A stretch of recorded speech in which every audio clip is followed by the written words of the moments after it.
Hi, my name is Karina, and I am a registered nurse currently working as an inpatient case manager at a local hospital.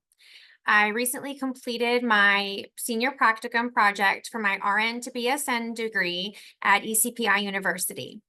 I chose the topic of preventing readmissions and promoting patient outcomes for patients diagnosed with congestive heart failure.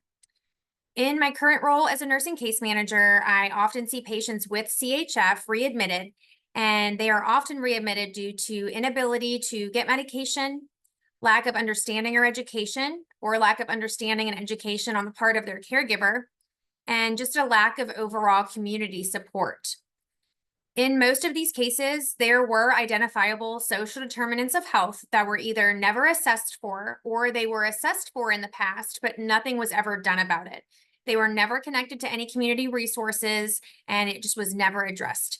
This poses an issue with healthcare equity when we have patients that are identified as having an issue in one area or another, and we are not providing them with the resources that they need to succeed. So I'm going to go ahead and get started. This statement here just confirms that all of this work is mine and mine alone, and anything that's not mine and I have not created has been clearly cited and documented. So project overview. Like I said, my goal was to best serve the patients with congestive heart failure. We wanted to enhance the social determinant of health assessments. We wanted to be able to connect them to the community resources, and we wanted to make sure the staff was educated on where to go, with our desired result to be to improve patient outcomes and reduce the readmissions. As I mentioned, one major way that I identified was to do an enhanced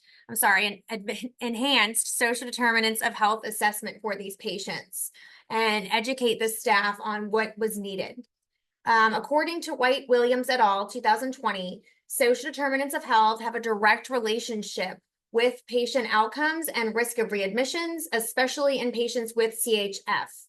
So social determinants of health, what are they? They refer to conditions or situations in one's environment that, that function and that they use to function and live, and include things such as income, education level, transportation, food, housing, and their financial security. These factors are all influential in someone's level of health and their ability to equitably access their health care.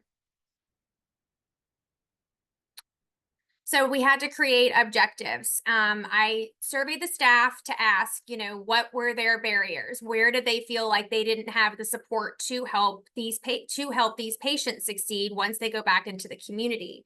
So we came up with these objectives, and we then reviewed the current policy. When we reviewed the current policy for assessing social determinants of health, there was a very limited assessment. They then interviewed the staff, like I mentioned, inquired about their confidence in assessing these patients with their social determinants of health, as well as what to do with that information when it's obtained.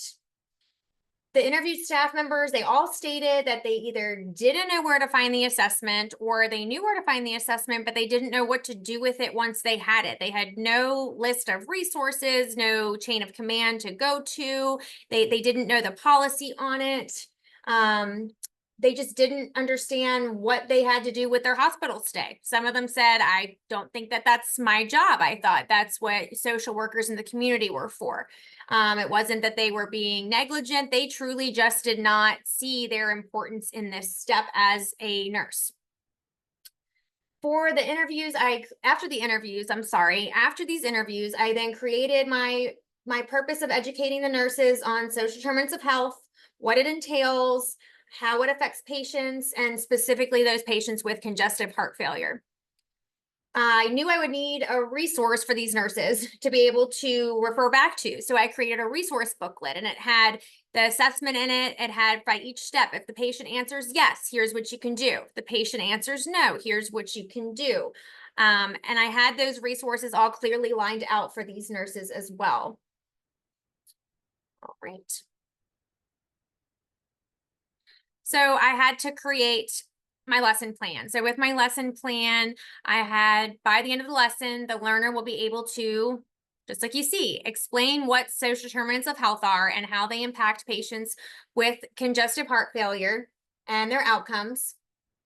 Let's see, responsive interventions for that, and be able to explain the importance of a thorough social determinants of health assessment.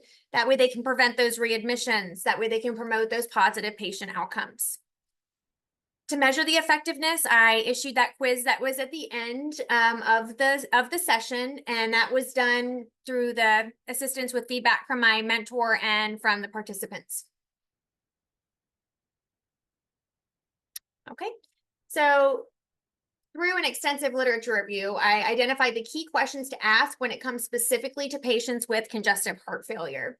According to Browder and Rosamond, 2023, one of the references that I used, patients with a low socioeconomic status are statistically shown to have a higher 30-day readmission rate and more frequent exacerbation of symptoms when compared to those that are not identified as being in a lower socioeconomic status.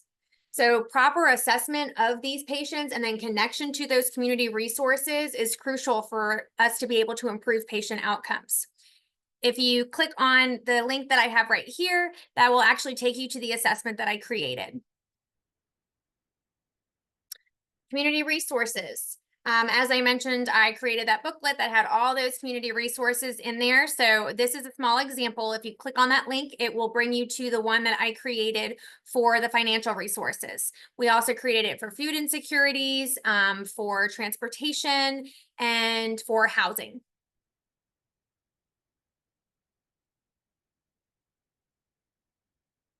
So department outcomes. At the conclusion of the in-service, peer feedback was positive, and participants were stating that they learned something new and were thankful for the new assessment, especially with the prompts about what to do if they answered this question this way or that way. They all really appreciated the resource booklet that I gave them. They all asked for an extra copy. I actually wound up creating some binders and giving it to some of the units that participated. Overall, my goal was to empower nurses. It was to empower nurses to make a small imprint in closing that healthcare equity gap so that we can do my actual goal of improving patient outcomes for those congestive heart failure patients and reduce the frequency of their exacerbations and preventable readmissions in the hospital. The quiz that we gave actually had a really great rate as well. They actually had an average score of 95.3%, and most of them told me that got one question wrong. They said that they just read the question wrong and they were all in a bit of a hurry. You can see an example of that quiz and the answers by clicking the link. So applying this to my practice, according to Chisholm et al. 2023, healthcare inequity occurs when an individual does not have the same ability and opportunity to achieve their optimal level of health. It is important to me to ensure that I do my part in closing the healthcare equity gap.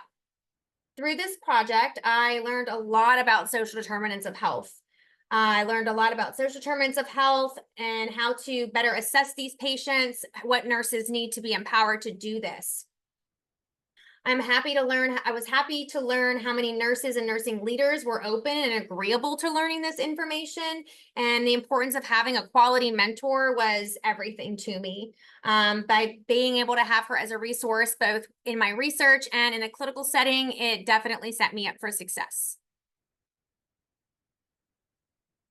These are my references. Thank you for watching, and please don't forget to assess all of your patients for social determinants of health that may be impacting their healthcare and their success when they go back home. Thank you.